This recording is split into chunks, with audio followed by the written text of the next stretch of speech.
Yo, yo, yo, what is going on, my beautiful brothers and sisters, fellow radiators of love? My name is Jamal Pope, aka J Phoenix, and this is going to be your weekend astrology forecast for this full moon in Virgo for 24th and 25th of February 2024. Thank you so much for joining me in this video. Hopefully, you guys are having a wonderful week, a wonderful day so far. Let's go ahead and hop into these astrological transits so we can see how you can be better prepared to navigate these celestial energies. I know I missed yesterday's forecast. I don't really have a good excuse for it. I actually straight up just overslept. Excuse me. I straight up just overslept, and then I didn't have enough time to make it before going to work. So, but we did have the planet of Mercury entering into Pisces yesterday, which is actually a pretty big deal. Anytime that you have a planet switch to another sign, it's a pretty big deal, especially considering the fact that Mercury falls in Pisces.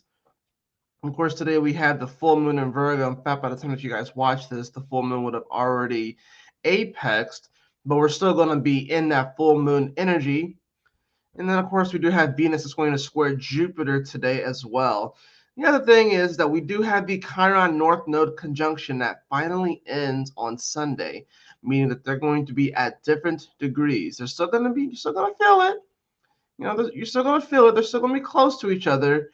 But as far as them being at the same degree, that is going to end on Sunday. So let's go ahead and drill down and pull up the charts for you guys too. So let me go ahead and do that.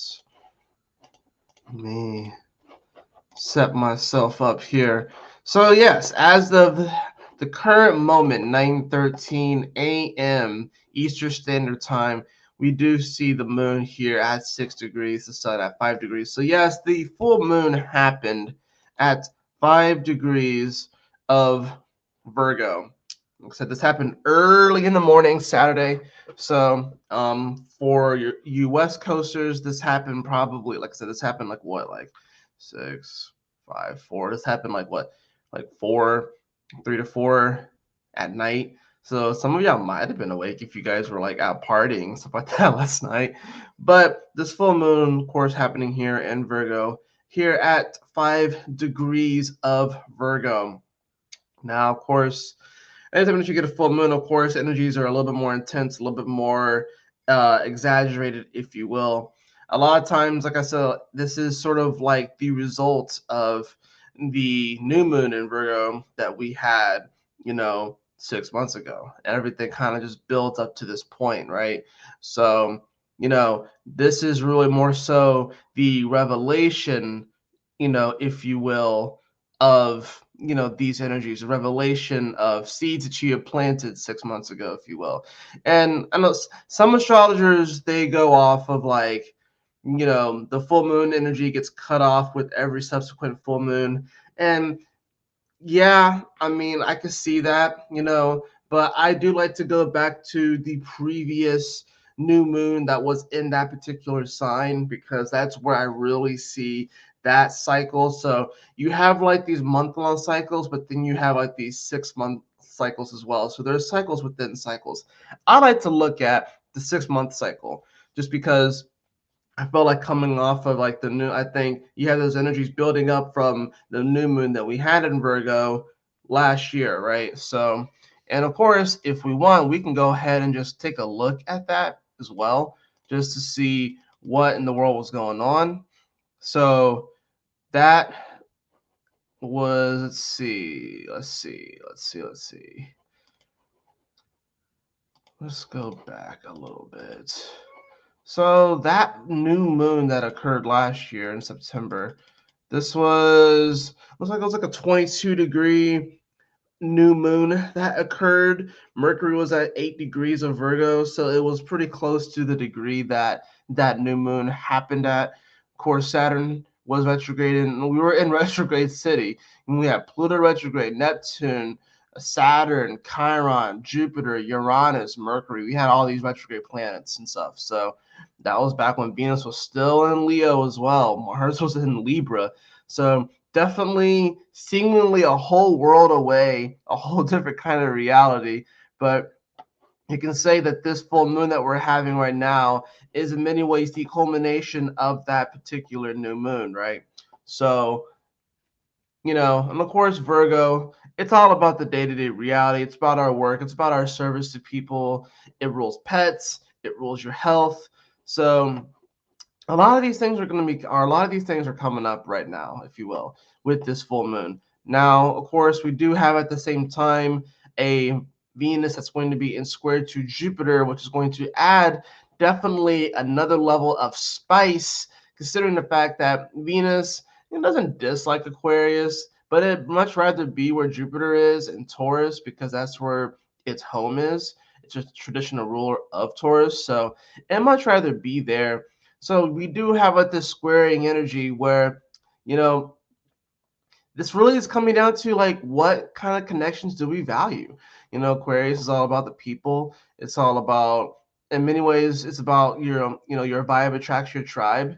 And with Venus here, it's like all about like, who do we really connect with? And not only, you know, not in hold on, what am I trying to say exactly?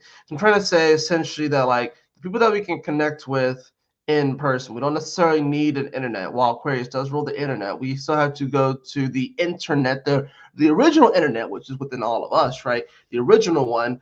you know are you able to communicate and expand and appreciate other people in person?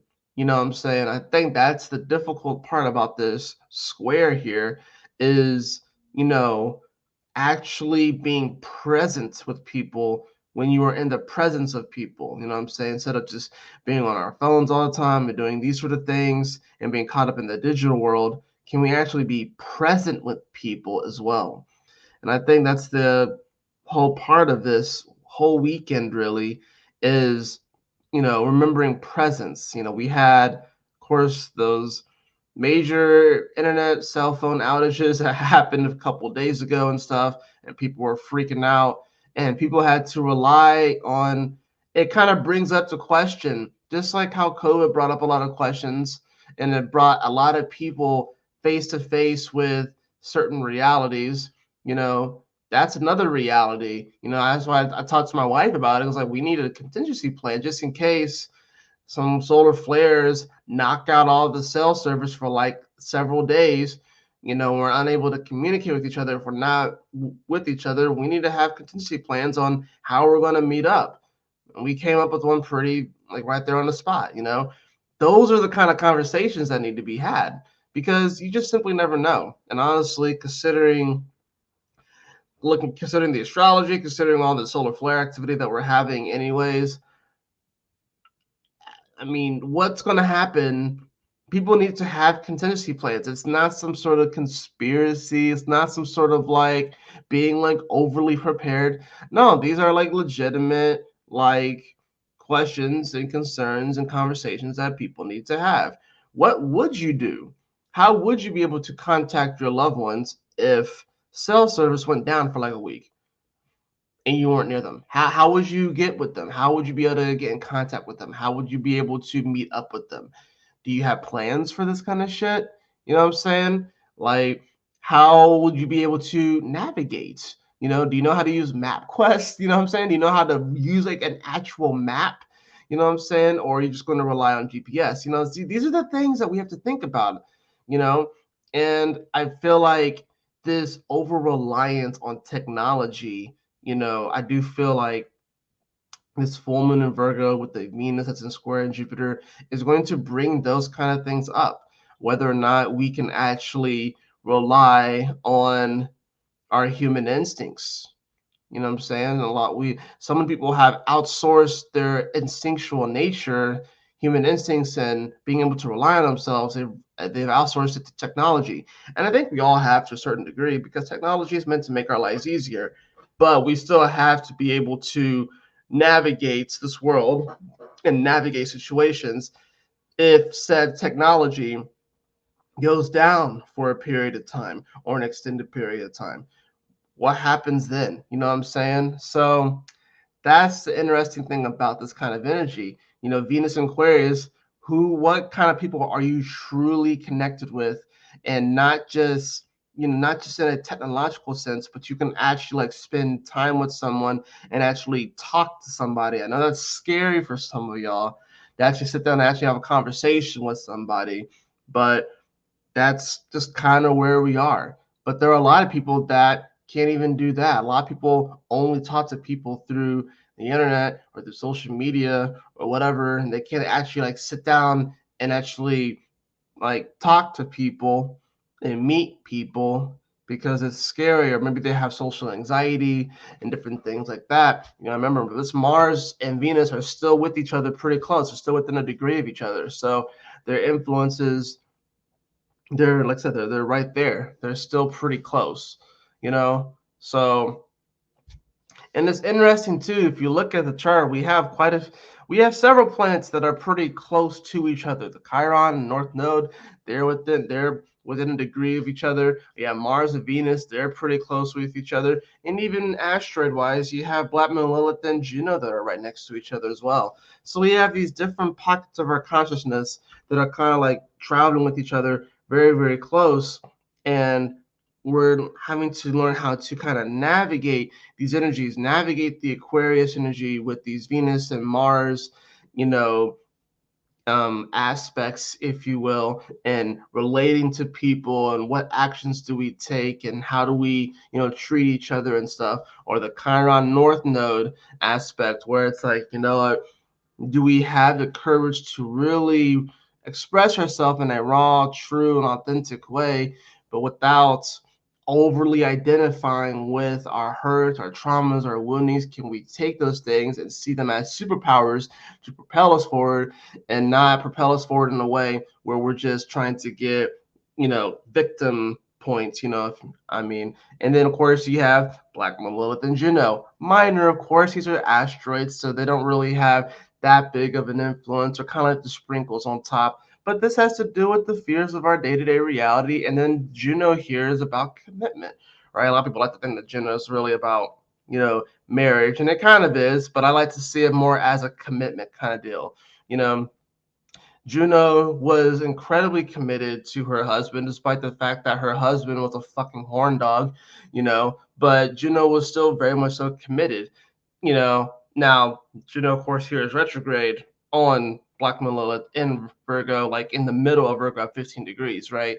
So, and it's making a quincunx over to this Chiron North Node energy. So, yeah, there's some awkward energy when it comes to that. There's some awkward energy when it comes to, can we commit to the kind of reality that we have kind of manifested? Are there some weird fears when it comes to our day-to-day reality? Are there fears of maybe, do we need to restructure the way that it looks? Do maybe we need to move into a different kind of job, a different kind of service, and different things like that?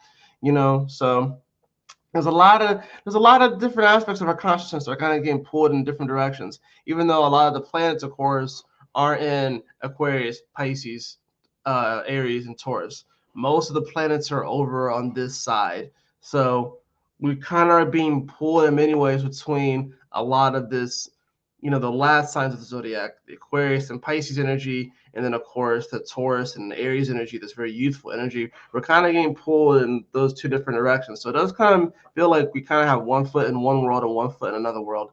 And, trying to make sense, of course, of this world that we are kind of leaving behind in many ways, that's being reformed in many ways. But at the same time, we still have to be able to take the lessons from that world. And because we can't just throw out the baby with bathwater, we can't just throw out everything. We got to be able to take some of those lessons that we have learned from the last 2,000 years of humanity, and see what can be implemented, if anything, but what can be implemented in the new era, the next 2,000 years, as we really move into this age of Aquarius. We're not quite there just yet, but as we move into this age of Aquarius, I feel like the age of Aquarius probably will happen after Pluto leaves Pisces. I think Pluto has to go through Aquarius, and I think it has to go through Pisces before we really enter into the age of Aquarius. And that's just me, because with Pluto being this planet of destruction and the boundaries, but also, the Phoenix rising aspect, it's got to reform Aquarius, and it's got to reform Pisces before we can really step fully into the age of Aquarius. And I think there's some frustration too with people in the spiritual community Now we're not fully there yet, and we still have to engage in some of the aspects of the old world. And that's where some people kind of get a little bit antisocial. They're unable to connect with people. Maybe they are passing judgment on so many people, saying that, oh, these people are narcissists, oh, these people are ignorant, oh, these people are insert whatever word. And I do feel like some people get those labels unfairly. I do feel like some people get those labels unfairly. Maybe these people can just simply be ignorant. Maybe they're not actually narcissists. But I do feel like people have a tendency to hand out these words like misogynistic, or bigoted, or narcissist, or whatever. People like to hand them out like candy on fucking Halloween, because like everybody is these things, right? If you don't fit the exact idea of how things should be in my head, if you don't fit that, then there must be something wrong with you, and there must be something dangerous about you. And I think that that's jumping the gun. I think that's a bit too much. You know what I'm saying? um, but that does tend to happen. And then as a result, people will chase away with certain relationships, whether they're friendships, platonic, whether they're family relationships or romantic. People have a tendency to chase away relationships at the slightest hint of challenge. And then if there's like a slight hint of challenge, then that person must be a misogynist. That person must be a narcissist, right? They have to be. We had an argument. Oh no, an argument. Like, we people had to build some fucking resilience, you know what I'm saying? But people aren't resilient. The moment that there is just a slight bit of challenge to the idea that is in their head, they fucking freak out, you know? And we can't just be freaking out like that, you know? Let's read the degree of this full moon, actually. Let's read the degree of this full moon. So, I like reading these degrees anyways, so let's go ahead and do that. So Virgo 5.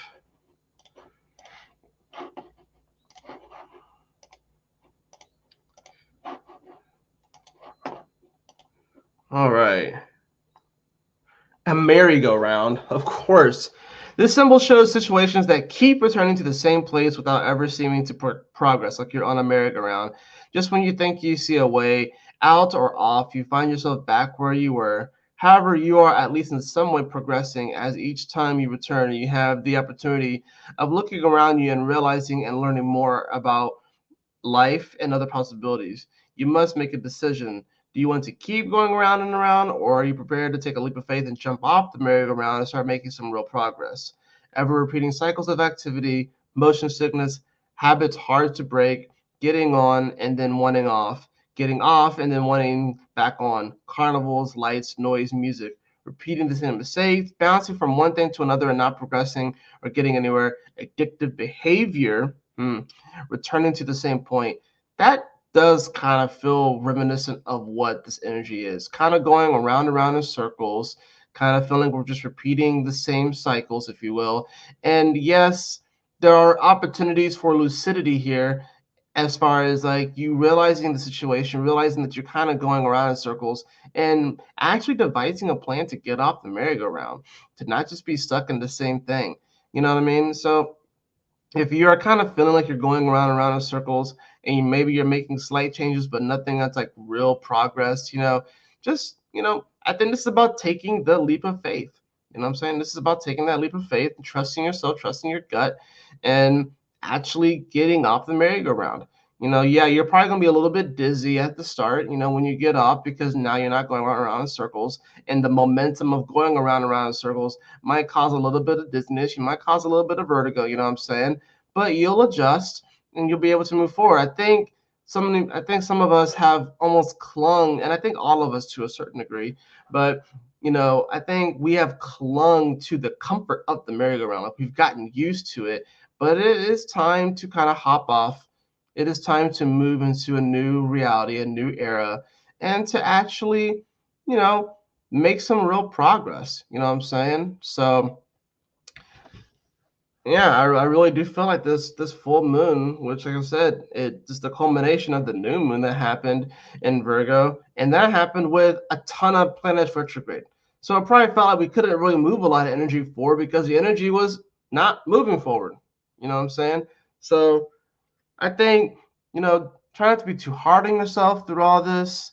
You know what I'm saying? Like, I think we all, to some degree, kind of feel like we are going around in circles and we're wondering if we can make some actual true progress, if you will.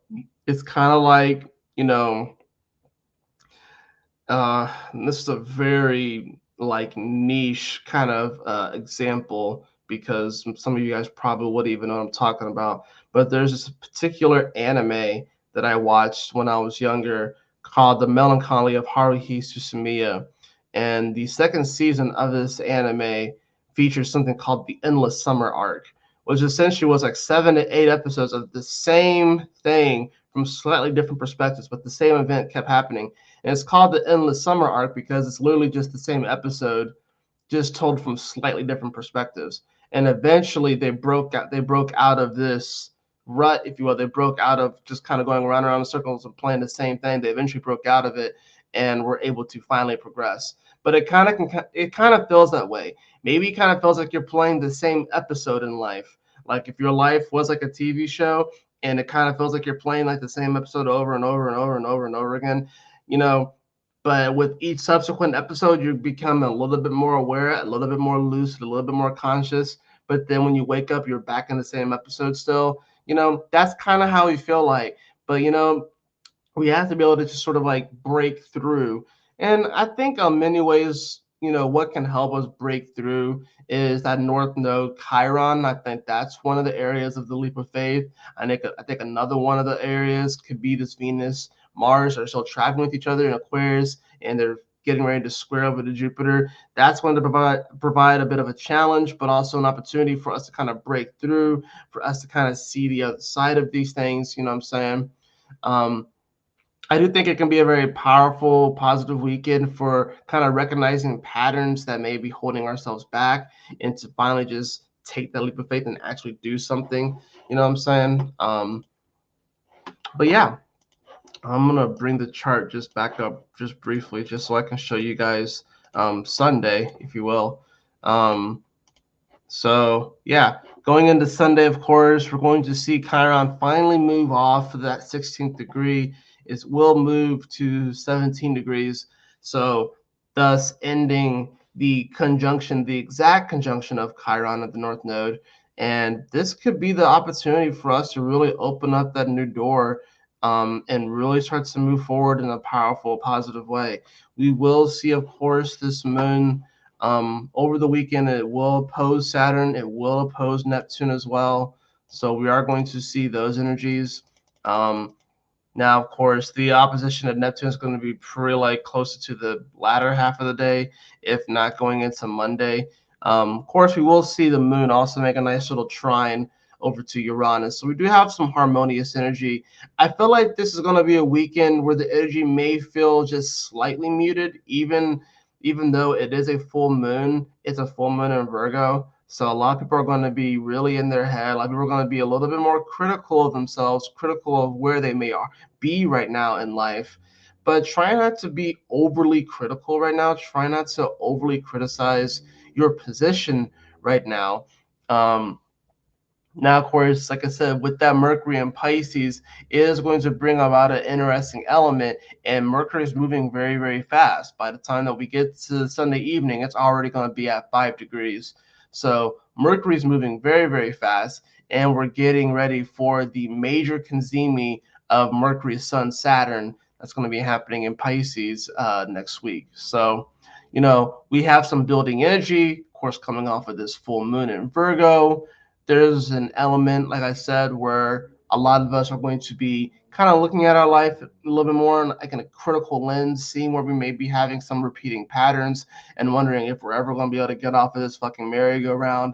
But there have been opportunities for you to become more aware, more cognizant, and more lucid during this episode after episode after episode of pretty much the same shit. But there's gonna be like this kind of like this shining door of like, you can go through that door and it can actually be something new, something fresh, something novel.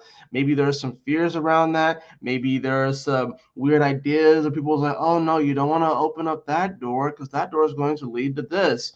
You know what I mean? So, don't fall for the fears. Don't fall for any of the naysayers that are like, no, don't go open up that door. But that door is cool. It's red. It has like some really cool designs on it. It's different than all these other regular basic ass brown and gray doors. I want to open up the red door with the cool fucking pattern on it. No, you don't want to open up that door. If you open up that door, you're gonna go to hell. You're gonna blah blah blah blah blah and stuff. Like you're gonna no, you don't want to do that. You know what happened to the last person that opened up that door? You remember Johnny? Johnny? Yeah, you remember what happened to Johnny when he opened up that door? He went fucking crazy. No, Johnny ended up fucking discovering that he was so much greater than where he was at in life, and he could vibrate to another level of existence, and he vibrated out of that particular situation. But people may look at Johnny like he's crazy, but no, Johnny's probably living his best life. He could be crazy, but he's living his best life. You know what I'm saying? So this was going to be a weekend that's going to kind of give us an opportunity to kind of break out of the mold a little bit, kind of actually hop off the merry-go-round. And yes, you may be dizzy for a little bit. I think that's what we're a little bit worried about. Maybe we're worried about being a little dizzy. But it's like the sooner that we hop off the merry-go-round, the sooner that we can get through the dizziness, the sooner that we can get through the vertigo. Maybe we do fall down because we're so dizzy. But the sooner that we hop off, the sooner that we can get through that, the sooner that we can move forward and actually create some true everlasting change in our life. Let's go ahead and hop into the cards.